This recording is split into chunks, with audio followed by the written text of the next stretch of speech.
Tudo bem? Então vamos lá para o PET 6, certo? Semana 4. O assunto dessa semana foi Paulo Freire, certinho? Então vamos lá.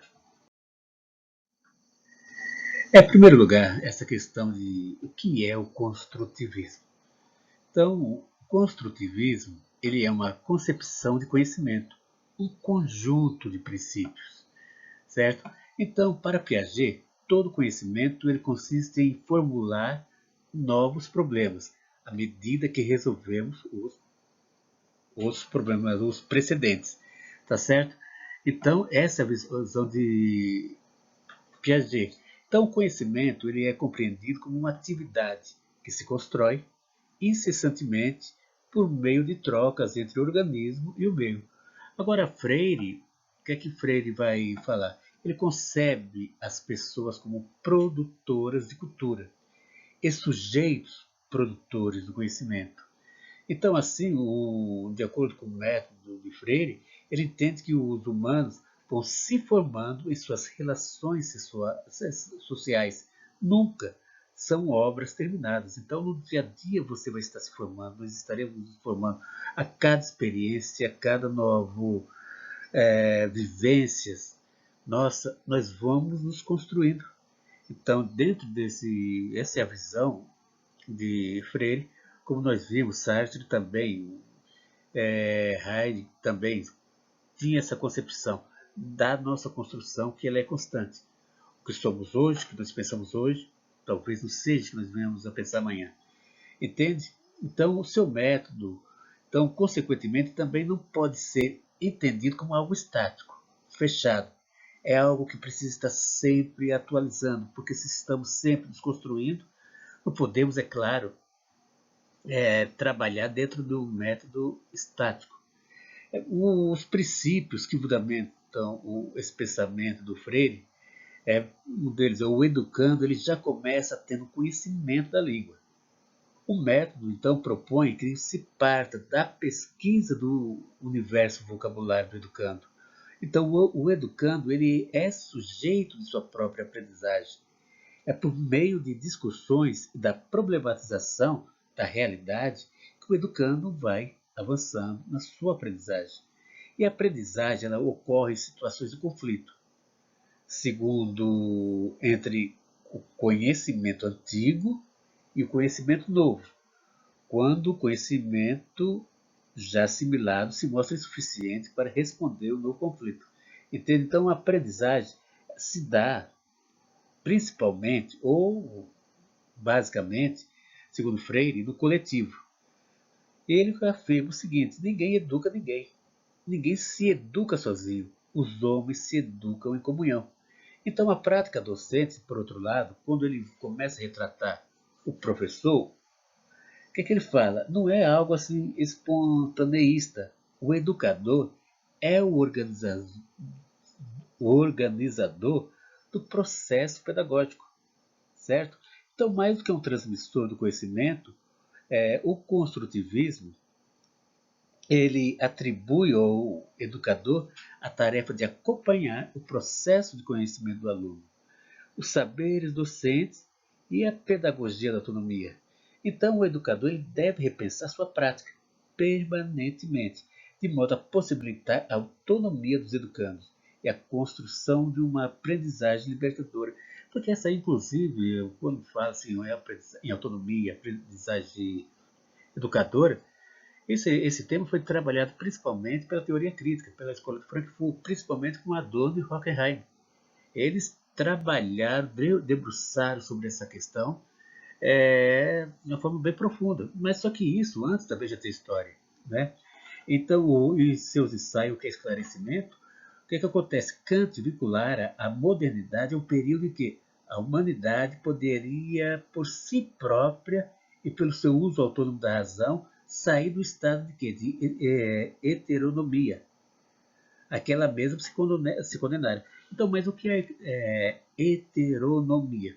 Esse termo é um conceito criado por Kant para determinar a sujeição, sabe? Aquela coisa do indivíduo, da pessoa, que ele pega e submete à vontade de terceiros ou de uma melhor, ele se submete à vontade de terceiros ou de uma coletividade, entende? Então eles não conseguem se tutelar por si próprio. Não, o pensamento deles geralmente é construído ou não é em algo construído, simplesmente segue outros pensamentos. São pessoas que na realidade não têm esse tipo de essa autonomia que é falado por Kant. É justamente esse fato das pessoas precisarem sempre de uma outra pessoa, ou do padre, ou do pastor, ou de um político, ou da imprensa, sempre está na dependência de alguém para entende? Seguir a opinião desse ou daquele. Então, é um termo que está aqui em Freire, já estava na escola de Frankfurt, já estava em Kant. Essa questão mesmo da autonomia, que é fundamental. Você construir seu pensamento. Mas para isso, é claro, é necessário você fazer uma autorreflexão. É necessário você se aprofundar, muitas vezes, em você mesmo, no seu interior, para começar a enxergar o exterior.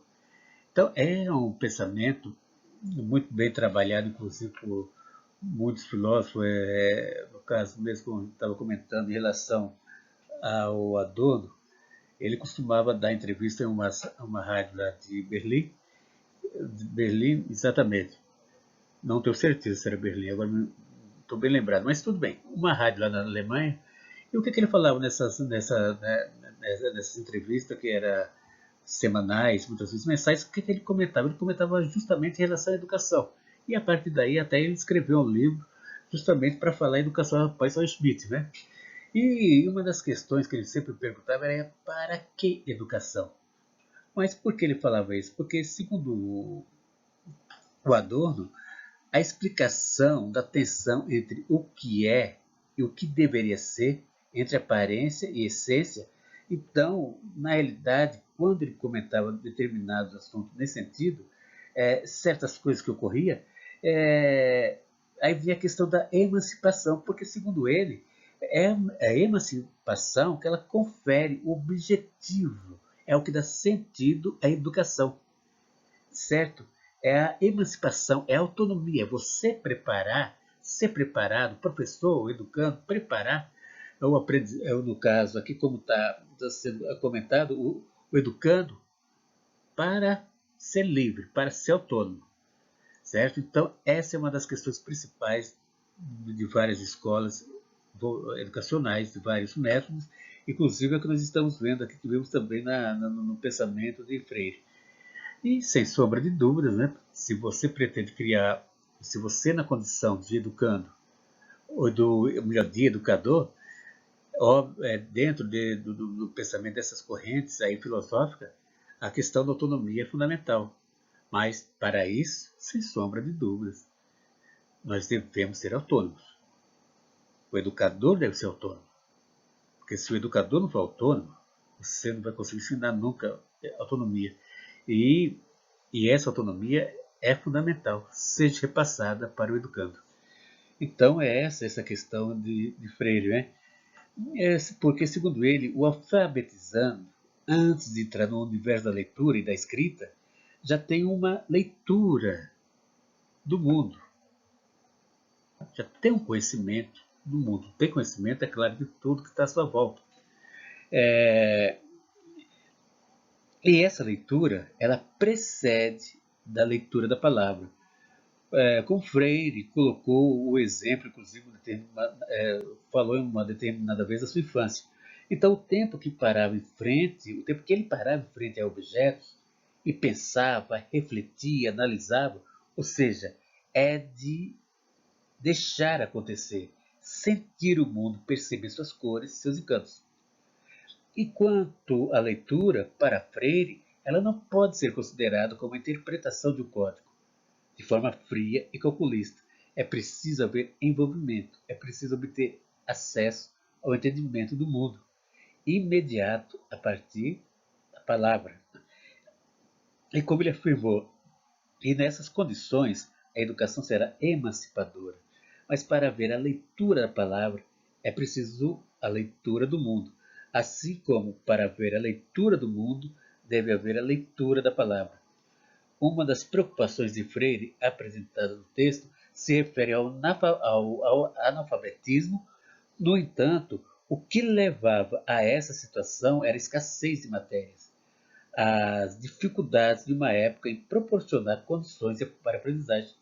Então, pessoal, porém, em nossos dias, a dificuldade de ler ainda se faz presente, mas as condições de escassez deu lugar a excesso de informações. Há uma oferta de materiais, de métodos, de ensino ultradinâmicos, mas são condições que estão levando as pessoas a não terem uma experiência. Não se consegue, em seu mundo imediato, tocar o mundo imediato das palavras. Não se consegue. Porque o que acontece, como aqui Freire fala, das infâncias que ele parava, observava os objetos, contemplava. Mas nós sabemos que isso foi uma época. Infelizmente, na época atual, a verdade é que nós não estamos mais conseguindo contemplar. Na época de Freire, é claro que não havia tantas informações como há hoje. Essas informações, com o decorrer do tempo, foram cada vez mais aumentando. E era uma época, vamos falar assim, romântica, era uma época que havia esse hábito de contemplar. Você viajava, você ia para determinados lugares, você contemplava determinadas paisagens. Hoje vivemos um tempo que nós nem vemos mais essas paisagens. Procuramos muitas vezes só fazer uma selfie. Só tirar uma foto e mandar para o grupo de WhatsApp.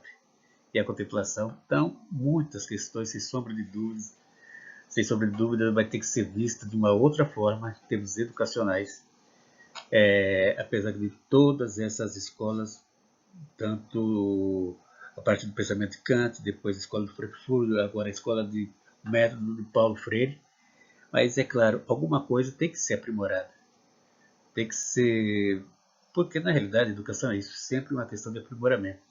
Mas, pessoal, esse aí é o método, basicamente, de uma forma bem restrita, que é muito mais ampla, muito mais complexo, é a questão de pensamento de Freire. Então, até mais.